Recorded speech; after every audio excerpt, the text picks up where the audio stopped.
think you're going? To get my towel. Why? So I can throw it in. You're not just quitting, are you? No, I've been outrun, outshot, outmaneuvered, and outplayed. Now I'm quitting. You can't do that. I beat you 2 sets, and I'm ready to take the match. If you quit now, you take all the fun out of jumping over the net in victory. You really are cruel, you know that? What's wrong, Lori? Haven't you got that thing off your mind yet? No. Marianne, did you hear a clicking sound while we were playing? Yeah, my game was clicking. No, I'm serious. It sounded like a camera shutter. Oh? Hey, there's Russ. Hey, you guys warmed up enough for me yet, huh? Oh, spare me. Why aren't you working? Well, I had some comp time coming. Thought I'd take advantage of it while I could. Well, I'm glad you're here. Marianne was getting a little cocky towards the end. Maybe you can teach her a lesson. Oh, you're not leaving? I've had enough. Look, Russ, I don't mean to impose, but would you drive Marianne home? Oh, yeah, well, sure. Her house is on the way anyway.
Coming! Oh, how are you, Barbara? Welcome home. Hi, Mrs. Redland. I'd like you to meet a friend of mine, Harold Webster. This is real nice of you, Miss Redland, to take Miss Farley into your home and all. Oh, no trouble. Matter of fact, I was just getting her little room there together. Thank you. Come on, Thank you. Now, your room is the blue bedroom at the end of the hall. Oh, blue bedrooms. Huh, already I'm impressed. I just want you to know, Miss Redland, that any expenses that Miss Farley incurs... Oh, I know what you're going to say, and I thank you for the offer, but there's no need to pay me anything. Now, won't you have a seat? Have a seat. Yeah. Now, I can't help but mention that your generosity is real rare. Oh, not so rare, Mr. Webster. There's lots of folks all over the world just doing things for other folks. It just never gets into the newspapers. Well, that's encouraging to hear. Mm-hmm. I guess I just don't run into a whole lot of it in my business. Well, what business are you in, Mr. Webster? Well, I'm a lawyer. A lawyer? Huh. God hates divorces. Did you know that, Mr. Webster? Well, no. I mean, I didn't know he had such a strong opinion on the matter. Well, it does. You know, I'm sure this bedroom is going to be great. Oh, I'm sure you're going to like it. I'm sure you're going to like it, honey. And just call me Ione. I got to be running along. Already? Yeah, I got a meeting with Nancy and Charles.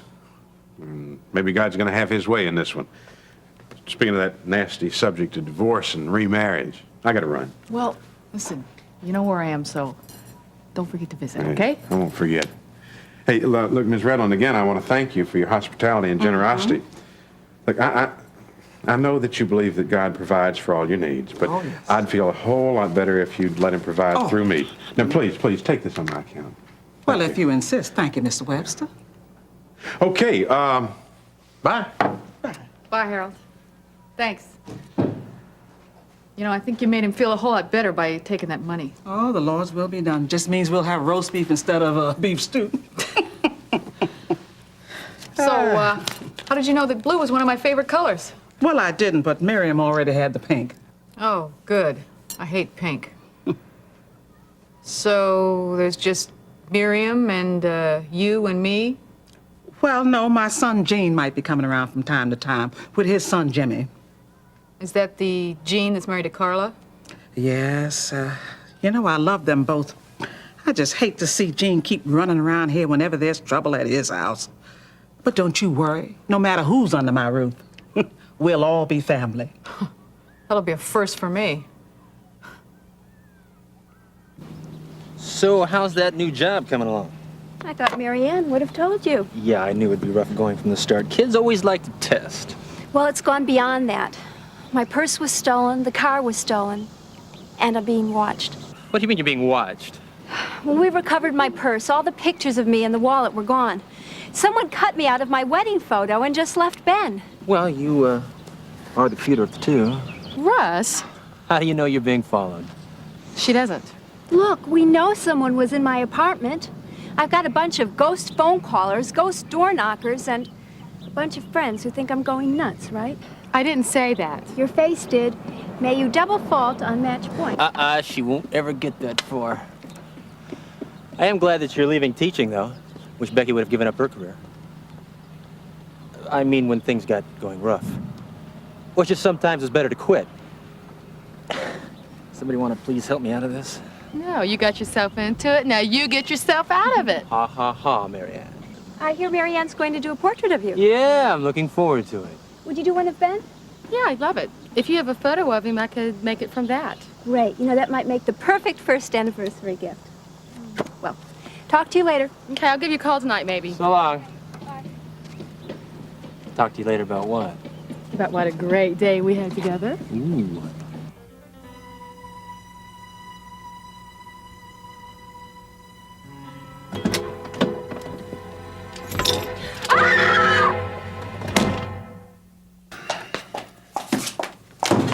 All patients visited and accounted for? Yes, and I made my rounds in record time.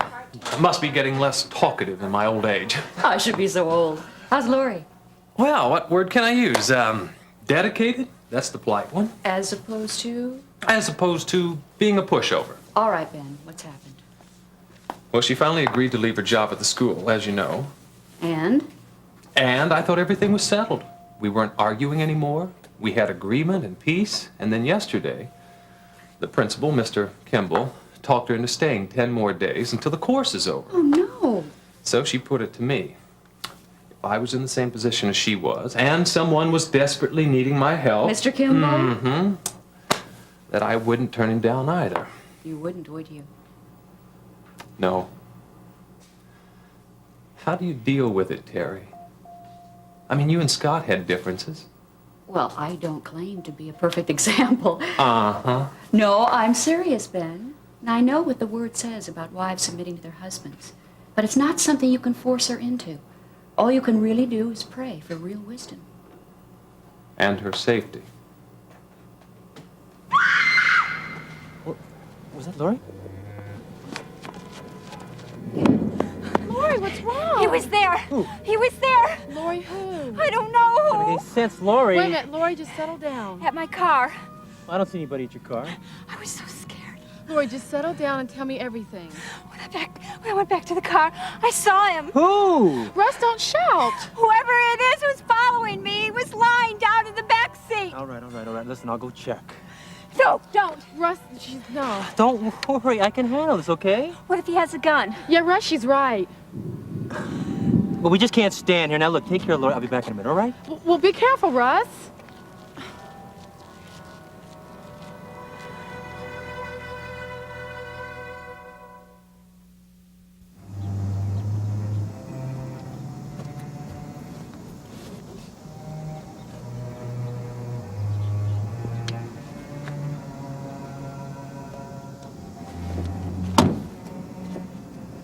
Are you sure you're going to be all right? Marianne, I told you I heard a camera clicking. Did you find anything? No, just an open door in an empty car. Lori, are you absolutely sure that you saw someone? Yes, I did. Easy, Lori.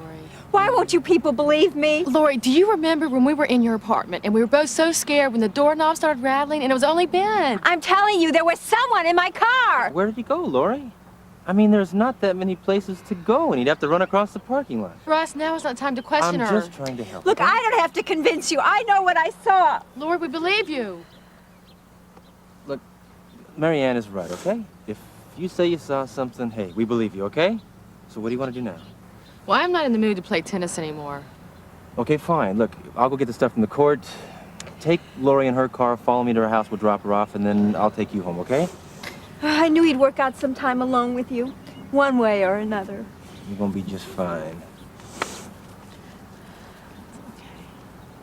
Charles, I don't have anything new to tell you. I thought that the waiting period for divorce on the grounds of desertion was 6 months from the time the wife left. And now somebody's told you something else? Yeah, a friend of mine called me from the state legislature only last week. The 6-month rule begins when the case is filed. Which means we have 2 more months to wait. I thought you were supposed to take care of this. Nancy, I can't rewrite the law. Well, what about your friend in the legislature? Nancy, that's not as easy as it sounds. Well, look, all I know is that I can pick up a newspaper anywhere, and there's all these ads for quick divorces at $75 a shot. Those are usually no contest divorces. Has nothing to do with this. Well, how can a woman who's run off from Charles contest a divorce if nobody even knows where she is? Well, can't we get a divorce by forfeit or something? Divorce by forfeit. Look, stop your sneering. If you had done your job properly, we wouldn't be in this mess in the first place. Harold, can you guarantee that I will be legally divorced after the remainder of the waiting period is up? Barring anything unforeseen, yes. I'll listen to him. Nancy, that's part of the business of law. You can't always protect yourself against every pitfall. Charles, you're a millionaire. And you know what? Nancy, I supervise the investment of millions of dollars. Well, either way, I think you'd be able to buy us out of this mess. Well, thank you for your confidence. There are some things even Charles Carpenter cannot do. Well, especially with morons like you around. Nancy, I am just as upset about this whole thing as you are. I'd even bought a brand new suit for the occasion. What makes you think that you would be invited anyway? Oh, that's it, isn't it? You did this on spite. She's been through a lot of pressure lately. Oh, look, I heard that. I'm serious, Charles. I mean, Harold's been against this wedding right from the beginning. I mean, next thing he'll be coming in and saying that our blood type's incompatible or something. Nancy, you and I are going to get married. Tonight, next week, tomorrow, next year. It doesn't make any difference, just as long as I have you near to me while we're waiting. Well said, Charles. Shut up. And as for you, Harold, I want you to pull every available string. You leave no stone unturned and work expeditiously. I'll see what I can do. Good. Bye. Bye. Patience, Nancy, patience.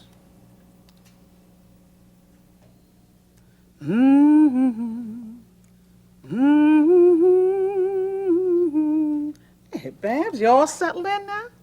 Yeah, well, I still feel a little strange. You know, I hardly know you, and I've only heard of Miriam. Oh, don't worry about it. In no time at all, you'll be feeling like you're right at home. Hello. Are those jeans? No, I get these from the church. The folks collect them at the annual clothing drive, and I bring them home, patch them up, and give them to charity. Oh, well, that's real nice. Is that all you do, go around helping people you don't know?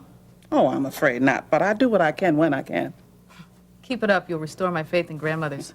Really? Yeah, mine was a real witch. Of course, I can't blame her. You know, I mean, my mom dumped me off on her when I was 5 years old, and then she got left holding the bag and answering all the questions. What kind of questions? Well, like who my father was, for starters, and well, that stumped her right there. So between her yelling at my mom and her yelling at me for what, I don't know. You don't have an appreciation for grandmothers, do you? Yeah, you said it. Too bad. You know, I can still remember my grandmother saying, someday you'll thank me for all I've done for you. Boy, was she wrong. What brought you to Kingsley? Well, when I was 16, my grandmother promised me an allowance. Of course, she went back on that deal, you know. She said she used up all the money driving to the police station every week to pick me up. She said that was justice.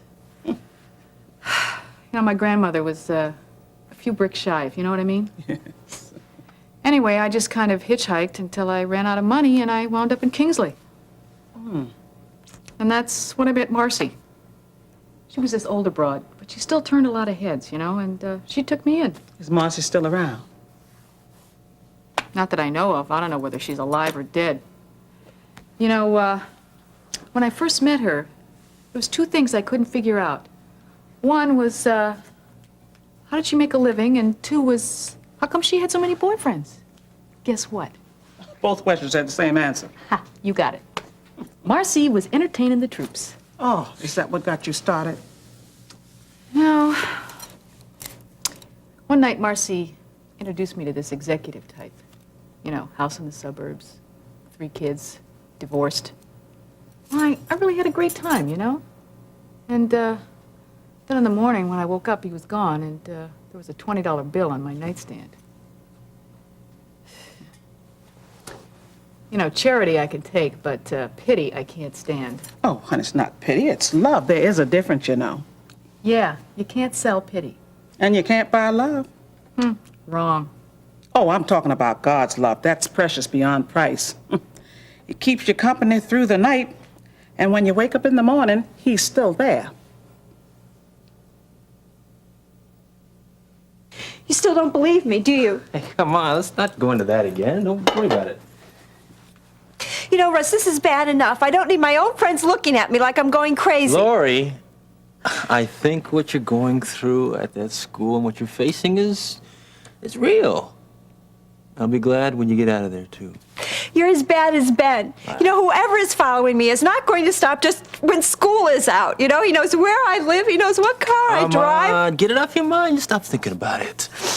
I'm scared, Russ.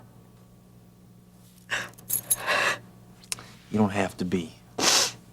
We're all gonna take care of you, okay? Oh, hey, Lori.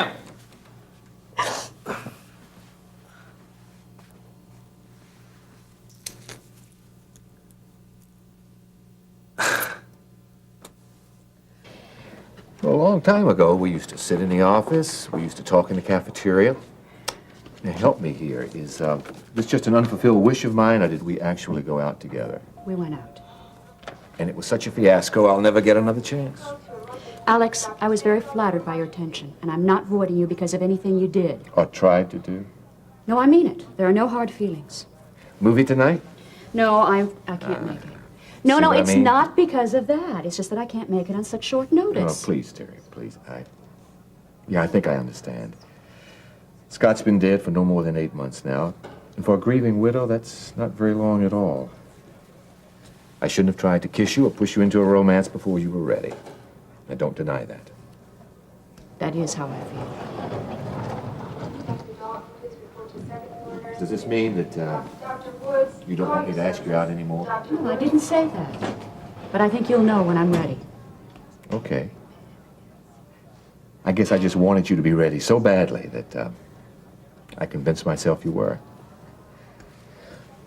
Well, I'm glad we had this talk.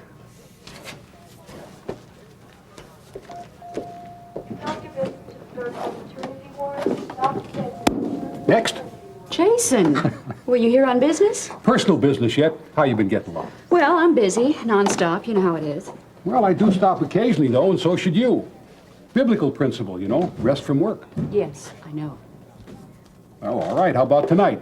Pizza at Lorenzo's? No, afraid not. You're overdoing it. I am planning on spending a quiet evening at home. Alone? Yes. Doesn't have to be that way. That's the way I want it to be, Jason. My answer is no. Okay. See you around. Yeah.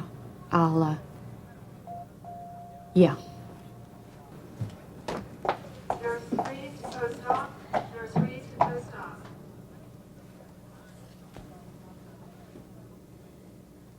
What's going on? I'm just helping Lori settle down. And why does she need that? Ben, please. Because something happened at the tennis courts today, that's why, Ben. But you and Lori were playing tennis? Hey, man, take a look at your wife. It's not what you think, okay? Good. Marianne, Ben? they were playing tennis. You want to tell him what happened? Well, Lori thinks someone was hiding in her car waiting for her at the tennis courts. I don't think. I know. So are you okay? Huh? She ran out to her car. We heard her scream. By the time we got out there and found out what happened, whoever was there was gone. All right, I'm calling Brubaker. No. Lori, this has got to stop. There's nothing more that Sergeant Brubaker can do. Listen, we've notified everyone. I'll be all right.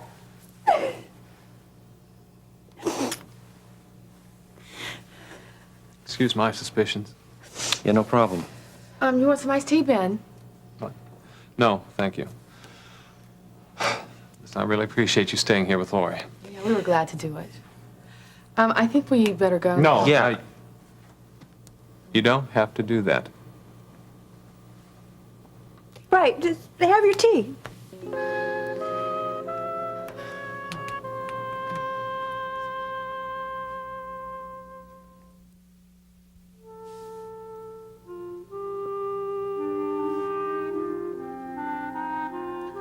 Feeling better? Yeah, I guess I overreacted a bit. Me too.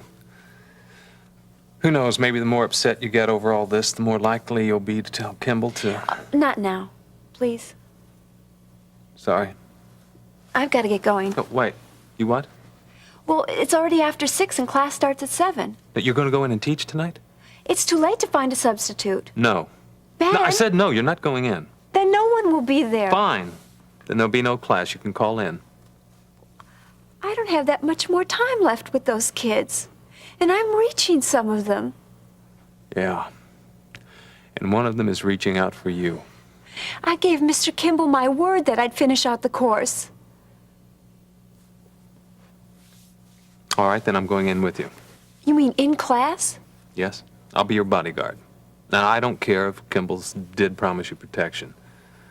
I'll take care of that myself. All right.